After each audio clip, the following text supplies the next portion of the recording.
Hello everyone, this is Money Mom. Welcome to the channel. Today I want to chat with you guys about 7 grocery saving tips that you may not have heard of. Let's get started and talk about it. The first one is shop different sections of the store. I wasn't doing this, and I'm going to give you an example of something that I found out.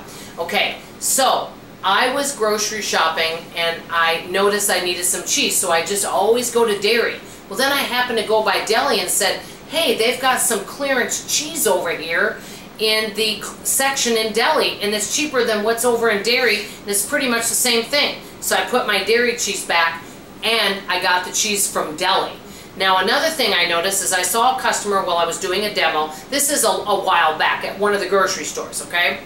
And he had a bunch of granola bars in his cart, and they were $2.99 on sale, and I think the normal price is $3.75. Well, when I was over in the clearance section in that store, they had the same brand of granola bar and some of the same flavors marked down for 75 cents a box, probably because it was going to go close out of date, but they're perfectly good. I told that customer, I said, hey, I know you're buying those on sale. I just got through over on aisle 10. I was in clearance. They've got a bunch of those same exact granola bars on clearance for 75 cents. He thanked me. He put those back. He came over to clearance. He picked a bunch of them up, and then he tooled by my table and said, hey, thank you. He goes, I found a bunch of stuff over in clearance. So be open to going to different areas in the store. That's number one. Number two, this is a big one. And I'm not saying we should do this for every item, because I think, you know, that stores management might get mad at you. Check your expiration dates and ask for a discount. And if you see something's about to go out of date within the next 5 days, ask for a discount. The worst thing they can say is no, and tell them what you're willing to pay. Sometimes you might be surprised, but the answer is no unless you ask. Okay, number 3, and this is big. The biggest thing people waste at the grocery store or when they get home is produce. I think there's a few reasons for that. Number 1, people buy too much. Number 2, they don't chop it up and prepare it when they get home. And number 3, the produce isn't that good of quality. So check your quality of your produce. I see customers sometimes smelling melons, seeing and tapping them, seeing if they're getting the best one. You know, check everything out. For example, berries, they said flip them over. If there's any sticking to the bottom of the container, berry container, said don't buy them. So really check your produce before bringing it home. Number 4, keep 2 grocery lists. Now, I thought this one was really good. And by the way, some of these are ones I learned, but some of this stuff is ones I'm learning as I'm going.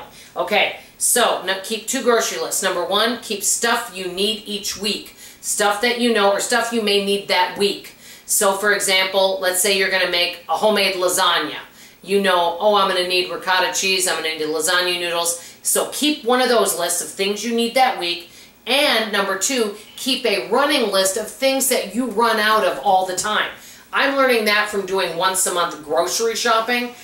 By the way, next week I'm going to upload a video about my review about what I think about once a month grocery shopping, what I like about it, and what I didn't care for about it, and would I do it again. I'm going to do that next week.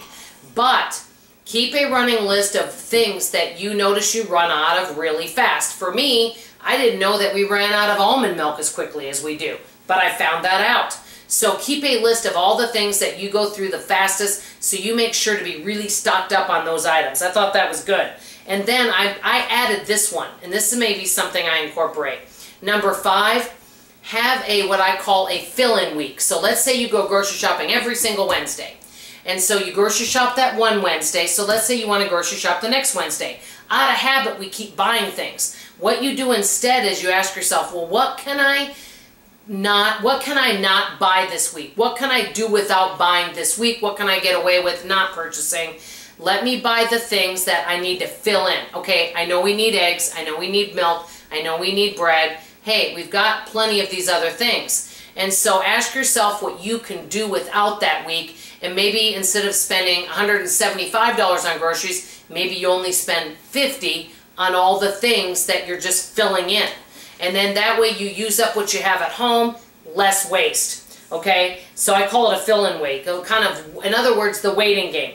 Number 6, look for new store brands. There's always new things coming out because sometimes they may have a promotion. Be open to trying other brands. And number 7, I thought this was good. I'll end with this. Be willing to try different stores. Example, this has been a while ago. A couple of my family members love cereal, and I noticed one of the drugstores had cereal for a really low price, and I had coupons, and so I bought my cereal at the drugstore.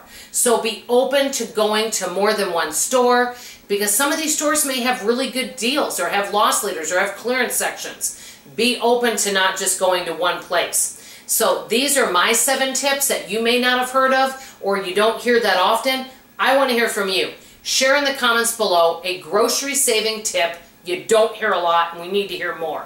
That's all I have to say for now. Come back tomorrow because I have a really interesting video about how my mother's family finally found me after 58 years. That's all I have to say for now. I love you, I appreciate you, and I sure hope you come back for tomorrow morning's video. Bye-bye.